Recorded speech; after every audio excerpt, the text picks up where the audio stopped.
새벽 5시 서울의 한 주상복합 아파트 1동 로비는 고요했습니다. 매일 같은 자리에서 경비 실문을 여는 그는 이날도 변함없이 근무일지를 폈습니다. 오래된 경비 모자를 눌러쓰고 순찰키를 챙기는 그의 손길은 노련했습니다. 선생님, 어제도 새벽에 순찰 도르셨어요? 창문으로 얼굴을 내민 관리실. 막내 직원 이주연이 웃으며 말했습니다. 이주연 사원은 출근이 빠른 편이었고 가끔 커피를 건네며 안부를 물었습니다. 잠이 들면 근무가 아니지. 자네도 감기 조심해. 이강호 할아버지는 짧게 대답했고 문가 주름이 살짝 누그러졌습니다. 그가 서랍에서 작은 파스와 진통제를 꺼내던 순간 관리사무소 문이 벌컥 열리며 거친 목소리가 들렸습니다. 여러분, 당장 모두 로비로 모이세요. 경비들과 미화원들이 한 자리에 모였습니다. 백인수 관리팀장은 어제보다 더 굳은 표정으로 서 있었습니다. 오늘은 입주자 대표 회의가 있습니다. 외부 감사도 옵니다. 로비 유리, 우편함, 엘리베이터 버튼 전부 얼룩 없이. 알겠죠? 특히 그는 갑자기 목소리를 높이며 이강호 할아버지 앞으로 성큼 다가갔습니다. 지난번 지하주차장 CCTV 점검표 엉망이었어요. 사각지대 보고도 틀리고 배선도 잘못 적었더군요. 나이 들어서 일하기 힘들면 그만두세요. 대기자 명단에 젊은 사람들 줄 섰습니다. 이강호 할아버지는 고개를 숙인 채 말없이 서 있었습니다. 그가 사각지대로 표시한 구역의 확인 서명을 맡은 사람은 다른 이였습니다. 팀장님, 그건 선생님 잘못이 아니에요. 지난번 야간 정전 때 혼자 내려가 복구하셨잖아요.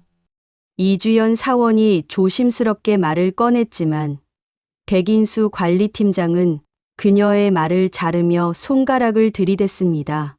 막내가 여기서 일한 지 얼마나 됐다고 끼어들어요. 본인 자리나 잘 챙기세요. 주연이의 얼굴이 굳었습니다. 이강호 할아버지는 살짝 그녀의 손짓을 받아 눈인사를 건넸습니다. 이강호 씨, 오늘 주차장 순찰 2번 돌고 쓰레기 분리수거 감시도 같이 보세요. 한 번이라도 실수하면 경고장입니다. 알겠어요. 백인수 관리팀장은 비웃듯 말하며 점검표를 책상 위에 내던졌습니다. 자, 이제 모두 각자 맡은 구역으로 가세요. 관리팀장이 자리를 떠나자 경비들과 미화원들이 하나 둘 숨죽여 흩어졌습니다. 괜찮으세요, 선생님? 팀장님 말투가 좀... 괜찮아. 겨울 공기는 원래 매서운 법이지. 그는 조용히 무전기를 확인하고 천천히 순찰 카트를 밀어 지하 주차장으로 향했습니다. 지금까지 그랬던 것처럼 묵묵히 자신의 일을 해 나갈 뿐이었습니다. 오전 7시 30분 지하 2층 주차장은 어느 때보다 분주했습니다. 출근 차량들이 줄을 지어 나가고 경광등이 천장 콘크리트에 반사되어 깜박였습니다. 곧 정기 소방 점검이 시작됩니다. 모두 차량 이동 부탁드립니다. 방송팀의 말이 채 끝나기도 전에 경적 소리와 급브레이크 소리가 뒤섞였습니다. 그때 갑자기 흰색 SUV가 기둥에 박고 멈추더니 운전자가 핸들을 붙잡은 채 고개를 떨궜습니다. 주연이의 목소리가 떨렸습니다. 아저씨 괜찮으세요? 들리세요? 그는 운전석 문을 두드리고 호명했지만 반응이 없었습니다.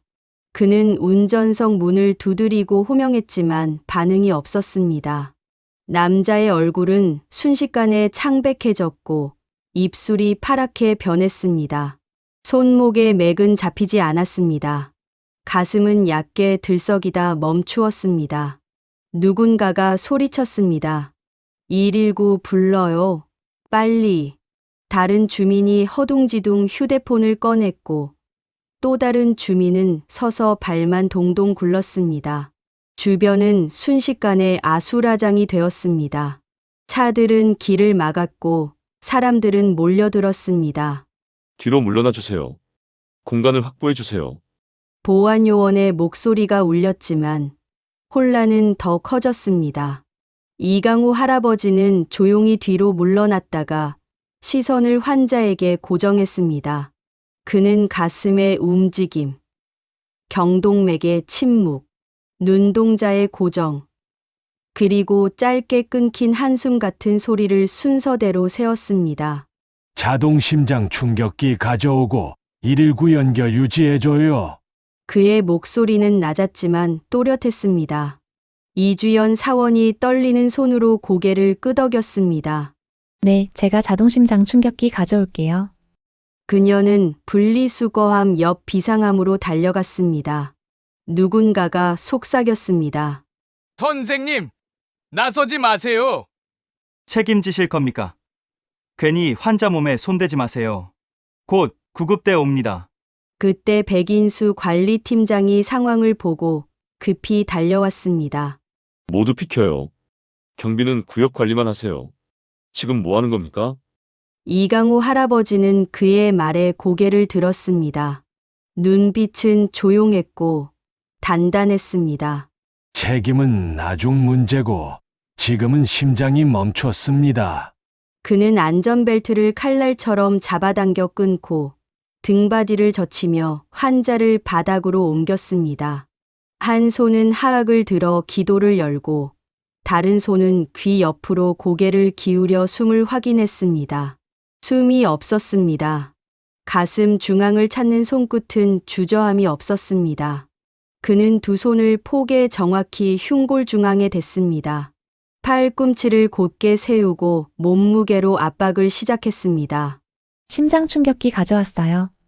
그는 곧장 전원을 켰고 기계의 음성이 울렸습니다. 그는 환자의 상의를 칼로 찢듯 젖히고 오른쪽 가슴과 왼쪽 옆구리에 패드를 정확히 붙였습니다. 주차장에 모인 사람들의 숨이 멎었습니다. 이강우 할아버지는 버튼이 눌렀고 작은 번개가 환자의 가슴을 스쳤습니다. 몸이 순간적으로 들썩인 후 다시 정적. 그는 다시 가슴 압박을 시작했습니다. 30회의 압박, 2번의 인공호흡. 이주연이 포켓 마스크를 건네자 그는 턱을 들어 올리고 공기를 불어 넣었습니다. 가슴이 들어갔다 나왔습니다. 땀방울이 그의 관자놀이를 타고 흘렀습니다. 백인수 관리팀장은 어쩔 줄 몰라 뒤로 물러났고 입술만 달싹였습니다. 이 사람 뭘 알고나 하는 건지. 시간은 속절없이 흘러가고 두 번째 번개가 가슴을 스쳤습니다. 다시 압박, 다시 호흡. 그의 손길은 수십 년의 기억을 따라 움직였습니다.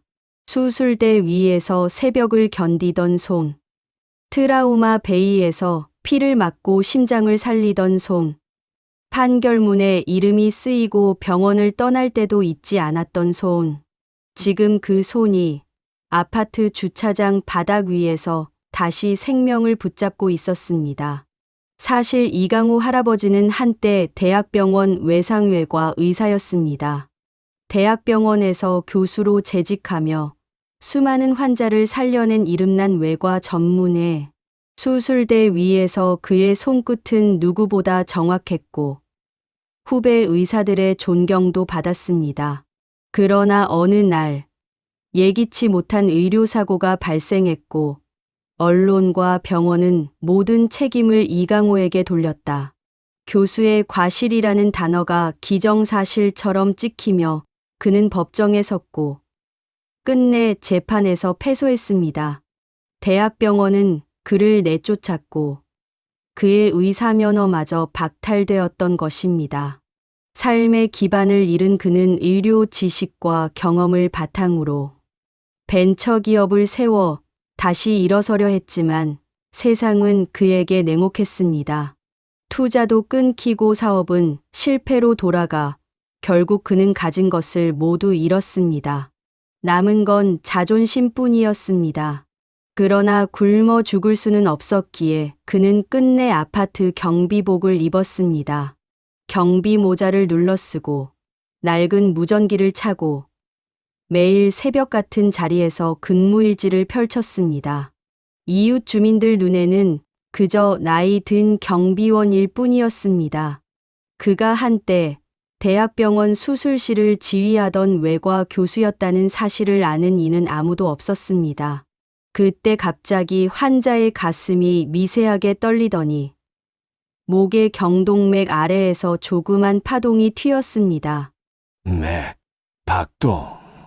이강우 할아버지의 눈에 안도와 긴장이 동시에 스쳤습니다.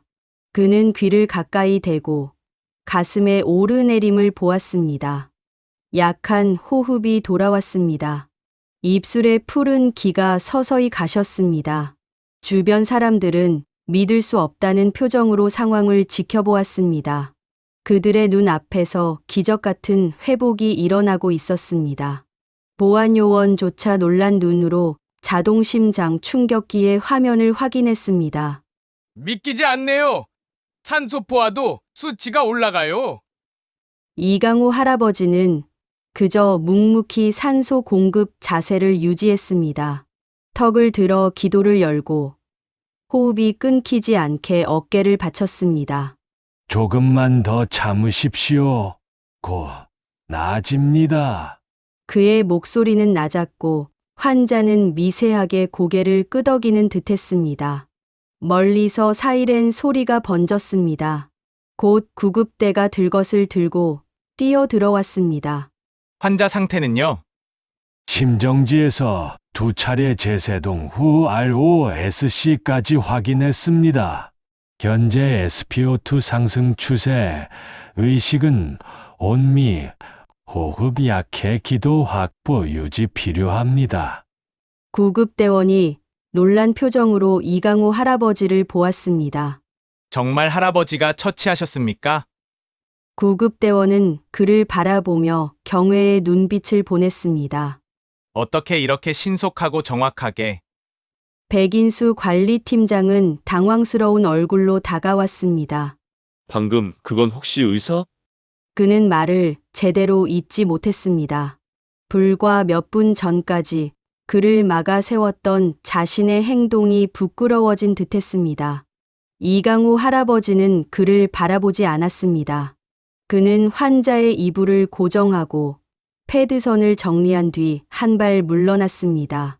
사람들이 구급차를 따라 분주히 움직이는 틈을 타 그는 천천히 뒤로 물러났습니다. 선생님. 이주연이 그를 불렀지만 그는 손만 들어 보였습니다. 그의 낡은 경비 모자는 다른 주차 차량들 사이에 섞여 보이지 않게 되었습니다. 구급차가 환자를 태우고 단지를 빠져나갔습니다. 사람들이 하나둘 흩어지기 시작했고 주차장은 점차 일상으로 돌아갔습니다. 하지만 방금 전 일어난 일은 결코 평범한 사건이 아니었습니다. 백인수 관리팀장은 이강우 할아버지를 찾아 지하실, 경비실, 쓰레기 분리장까지 둘러보았습니다. 그는 그동안 자신이 그에게 얼마나 무례했는지 깨달았습니다. 그리고 그가 얼마나 대단한 사람이었는지도. 한편 이강우 할아버지는 지하 창고 옆 작은 휴게실에 혼자 앉아 있었습니다. 그는 떨리는 손으로 오래된 면장갑을 벗었습니다. 손등에 남은 흉터가 오래된 이야기처럼 드러났습니다.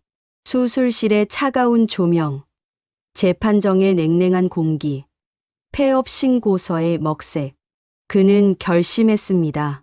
오늘 일이 있은 후 그는 더 숨어 있을 이유가 없었습니다. 하지만 떠날 이유도 없었습니다.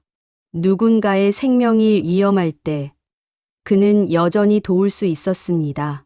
그는 조용히 경비복 단추를 여며 다시 근무일지 앞에 앉았습니다.